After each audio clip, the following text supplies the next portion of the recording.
આપણે ગબડે અને સર્કલની પ્રવૃત્તિ કરવાની છે. તમારે પેન્સિલ મૂકવાની છે. પેન્સિલ મૂકો. ચાલો, ગબડે કે સરકે? ગબડે. હવે લખોટી મૂકો. સરકે કે ગબડે? ગબડે. ગબડે. સંચો મૂકો. ગબડે કે સરકે? સરકે. કંપાસ મૂકો. ગબડે કે સરકે? સરકે. ફૂટપટ્ટી મૂકો. સરકે કે ગબડે? સરકે. ચલો, બોક્સ મૂકો. બોક્સ. સરકે કે ગબડે? સરકે. સિક્કો મૂકો. સરકે કે ગબડે? સરકે.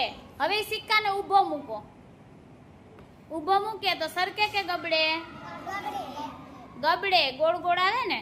ચલો, પેન મૂકો. પેન સરકે કે ગબડે? ગબડે. કલર મૂકો. ગબડે કે સરકે?